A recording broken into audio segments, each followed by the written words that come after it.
Salut tout le monde. Aujourd'hui on fait l'entretien et la remise en route de ce vieil épandeur à fumier. Voilà, ma nouvelle acquisition depuis peu. Euh, alors bon, il y a un petit peu de boulot, mais il y a pire. Voilà. Il a dormi à l'abri. Il y a quelques points qui vont pas. Ça fait très longtemps qu'il n'a pas tourné, ça se voit. Mais ça se voit aussi qu'il a tourné pendant très longtemps aussi parce que il y a les traces du temps. C'est un Goyet, voilà, c'est marqué dessus, donc 30 TM, 30 TM et sur la plaque constructeur il y a marqué 3900 PTC, donc poids total charge, ce qui veut dire que c'est un 3 tonnes et l'épandeur fait 900 kg. Voilà, donc en pleine charge techniquement 3 tonnes 9, donc presque 4 tonnes. Voilà. Premièrement, il y a un bon graissage à faire. Voilà. Alors avant le graissage, il y a le nettoyage. Mais bon, nettoyage et graissage de tous les points de graissage tout simplement, parce que j'ai envie de remettre le tapis en route. C'est également pour ça que j'ai pas acheté une vieille remorque, que je voulais vraiment un épandeur à fumier. Voilà, c'est pour ça. Donc il faut nettoyer ça. Deuxièmement, la cardan elle est trop longue. Je suis obligé de l'attacher comme ça parce que sinon elle se balade et je peux pas l'accrocher à mon Renault. Donc, enfin ni à aucun de mes tracteurs, donc faut la couper. Troisièmement, un point noir, la roue jockey, il faut la meuler ici pour qu'elle puisse re-rentrer dans son logement pour pouvoir la replier.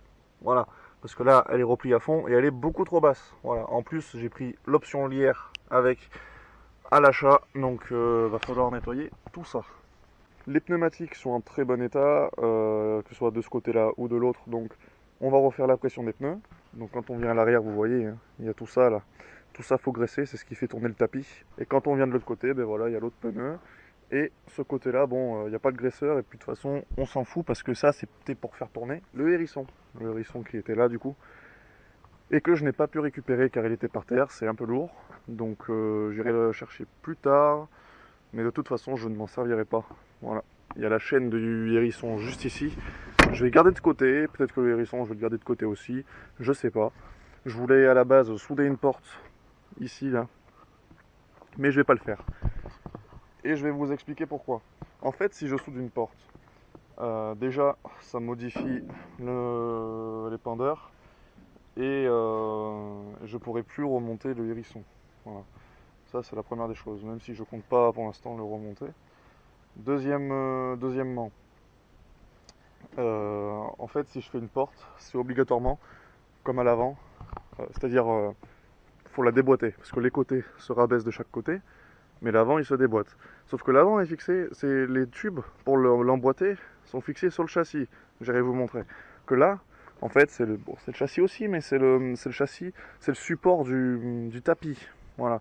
Donc là, si je soude quelque chose ici, le tapis c'est mort, je peux plus l'utiliser, sinon je casse tout. Donc, il aurait fallu souder sur les ridelles. Voilà. Et comme j'y reviens, je pourrais pas remonter le hérisson. Donc, on va laisser tomber. De toute façon, j'ai regardé, ça s'écarte pas tant que ça, même s'il n'y a pas de porte à l'arrière. Ça va pas subir énormément d'efforts.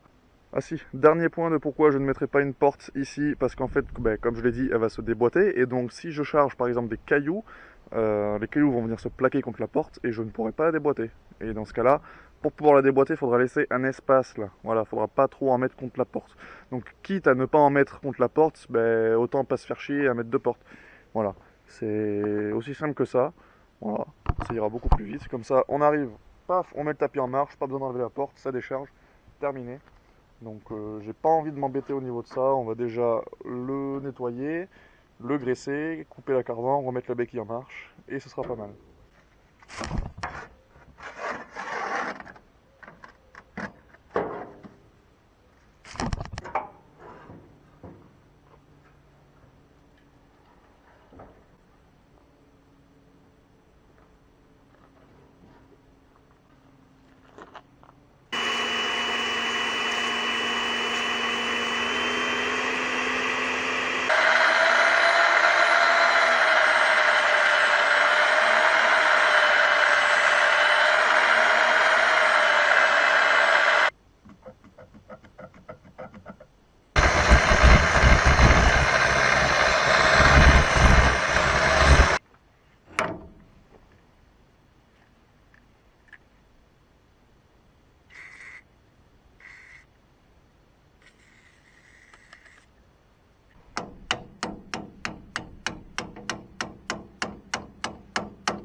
Bon, et ben voilà, toute la machine est nettoyée, graissée, opérationnelle.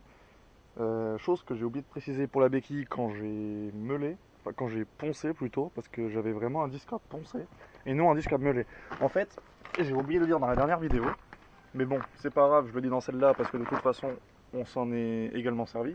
Mais j'utilise un disque à poncer car en fait, déjà ça va beaucoup plus vite. Quand on est à goûter, ben, on peut plus s'en passer. Et en plus, on va dire que ça bouffe moins le métal. Voilà. Donc c'est pour ça. Le meulage, c'est vraiment pour de la rectification. C'est vraiment pour remplacer la lime, quoi. Que là, c'est vraiment que du ponçage. Donc on fait juste la surface du métal.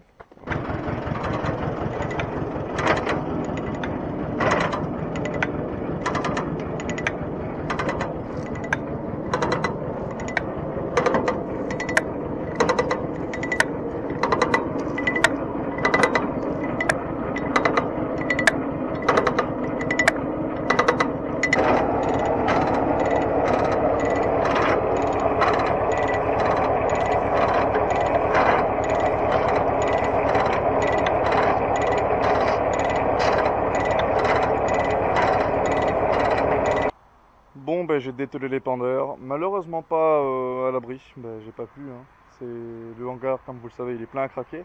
Tout est les uns sur les autres. Donc, dehors pendant quelques temps, le moins longtemps possible. Car ben, je viens juste d'acheter ça, mais ce n'est pas le seul truc qui va arriver. Donc, restez connectés. Même si je vous cache pas que là, les prochaines vidéos qui arrivent pour vous, c'est de l'entretien. Parce qu'il faut faire l'entretien de toutes les machines pour les fenaisons l'année prochaine. Voilà. En tout cas, j'espère que cette petite vidéo vous aura plu. Si vous avez des questions, n'hésitez pas comme d'hab dans les commentaires. Moi, je vous dis à la prochaine. Allez, ciao!